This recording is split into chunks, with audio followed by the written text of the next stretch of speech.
Hello students, आज मैं आपको बताऊंगा प्रेजेंट कंटिन्यूअस टेंस। तो प्रेजेंट कंटिन्यूअस टेंस क्या होता है इसके बारे में आज मैं आपको बताऊंगा। प्रेजेंट कंटिन्यूअस टेंस इसकी हिंदी होती है पूर्ण अपूर्ण वर्तमान काल। पूर्ण अपूर्ण वर्तमान काल ये कैसे? पूर्ण अपूर्ण वर्तमान काल का मतलब कि पूर्ण अपूर्ण, कुछ पूरा हो गया हो, कुछ अपूर्ण कुछ अधूरा है। जैसे राम स्कूल जा रहा है, राम स्कूल जाने का काम कर रहा है, तो स्कूल जा ही रहा है, अभी वो बीच में पहुंचा है, तो उसका कुछ स्कूल जाने का काम कुछ पूर्ण हो चुका है और कुछ उसको जाना है अभी, तो कुछ अपूर्ण है। तो मतलब वो स्कूल जा रहा है, बीच में पहुंचा है, तो उसका कुछ काम पूर्ण हो चुका है और कुछ अपूर्ण है, तो इसलिए इसको पूर्ण अपूर्ण वर्तमान काल बोला जाता है। समझे? इसकी पहचान क्या होती है? किसी भी सेंटेंस को आप कैसे पहचानोगे कि यही प्रेजेंट कंटिन्यूअस टेंस है? इसकी पहचान ये रही। इसकी पहचान होती है, इस काल के वाक्य के अंत में रहा है, रही है, रहे हैं। इस काल के वाक्य के अंत में रहा है, रही है, रहे हैं, हुआ है, हुई है, हुए हैं, या काम जारी हो, तो उसे प्रेजेंट कंटिन्यूअस टेंस बोला जाता है। समझे? अब इसका नियम क्या होता है? इसका ट्रांसलेट करने का नियम है, कर्ता ही सी इट और एक वचन के साथ इज का प्रयोग करते हैं, इज लगाते हैं। कर्ता ही सी इट और एक वचन के साथ इज, आई के साथ एम, और यू वी दे और बहुवचन के साथ आर का प्रयोग करते हैं, आर लगाते हैं। समझे? एक बार फिर सुनो, कर्ता ही सी इट और एक वचन के साथ इज का प्रयोग करते हैं, आई के साथ एम का प्रयोग करते हैं, और यू वी दे बहुवचन के साथ आर का प्रयोग करते हैं। समझे? ये नियम है, इसको याद कर लेना। अब इसके बाद ट्रांसलेट करते हैं। फार्मूला मैंने लिख दिया है अफर्मेटिव का। अफर्मेटिव का फार्मूला होता है subject is are am plus verb first form plus ING, इसमें आईएनजी भी लगता है, plus object plus other. Negative का formula subject is are am plus not plus verb first form plus ING plus object plus other. Single interrogative का formula single interrogative का formula, इसमें सहायक क्रिया पहले आ जाती है, तो is are am plus subject plus verb first form plus object plus other. Double interrogative का फार्मूला क्वेश्चन वर्ड, प्रश्नवाचक शब्द इसमें पहले आ जाता है, question word plus is are am plus subject plus verb first form plus ING plus object plus other. समझे? अब इसका ट्रांसलेट करना है हमको।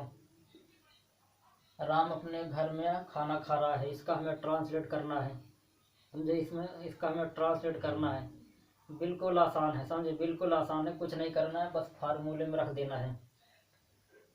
पहले अगर कोई भी वाक्य आपके सामने आता है कि इसका हमें ट्रांसलेट करना है, तो पहले तो पकड़ो वो वाक्य कौन सा सेंटेंस है, अफर्मेटिव है, निगेटिव है, सिंगल इंटरोगेटिव है या डबल इंटरोगेटिव है, या सिंगल का निगेटिव है या डबल का निगेटिव है।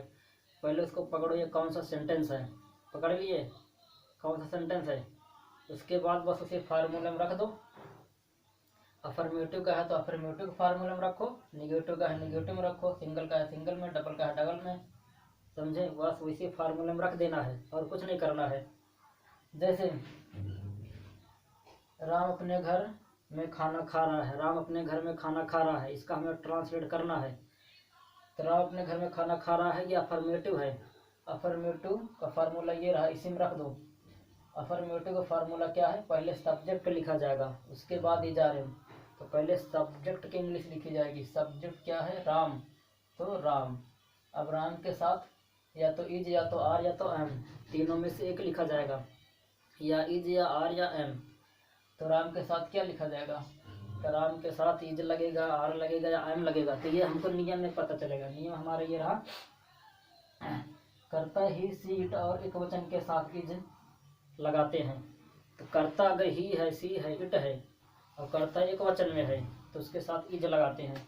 तो राम एक वचन में है, एक ही राम है, एक ही राम स्कूल जा रहा है, एक वचन में है, तो एक वचन के साथ इज लगाते हैं। तो राम इज सब्जेक्ट में रख दिए, सब्जेक्ट हमारा राम, उसके बाद इज, राम इज, उसके बाद वर्ब, वर्ब क्या है,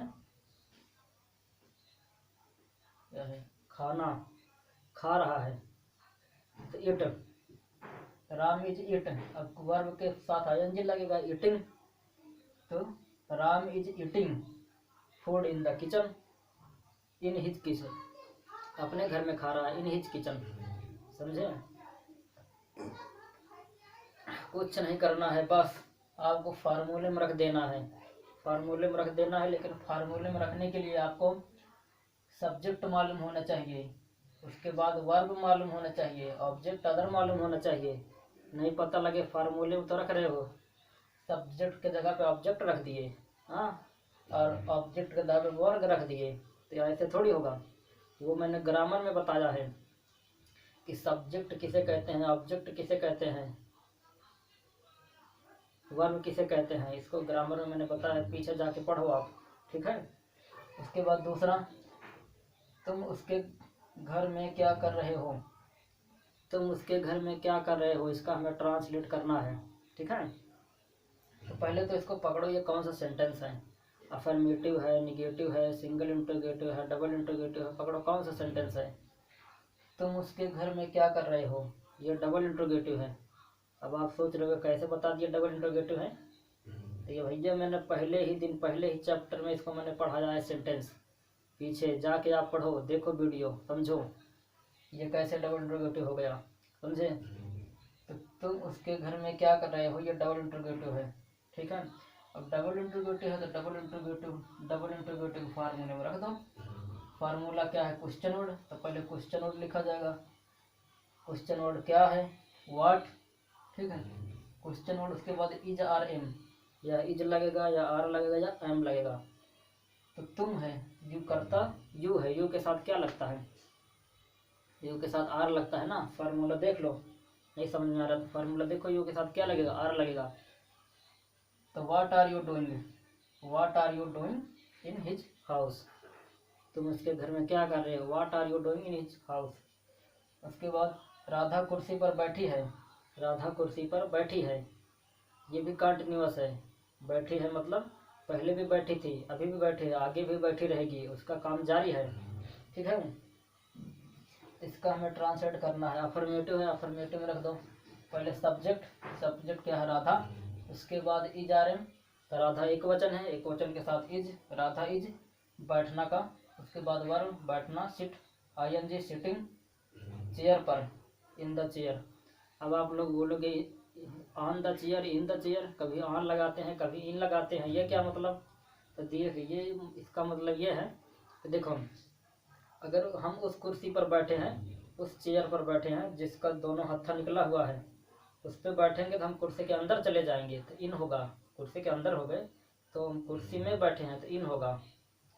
अगर वो वाली कुर्सी है जिसमें हत्था नहीं लगा है, टेप स्टूल की तरह, तो कुर्सी पर बैठे हैं ना, तो वहाँ ऑन लगेगा, समझे। तो Radha is sitting on the chair, ठीक है। और सेंटेंस लेते हैं कोई।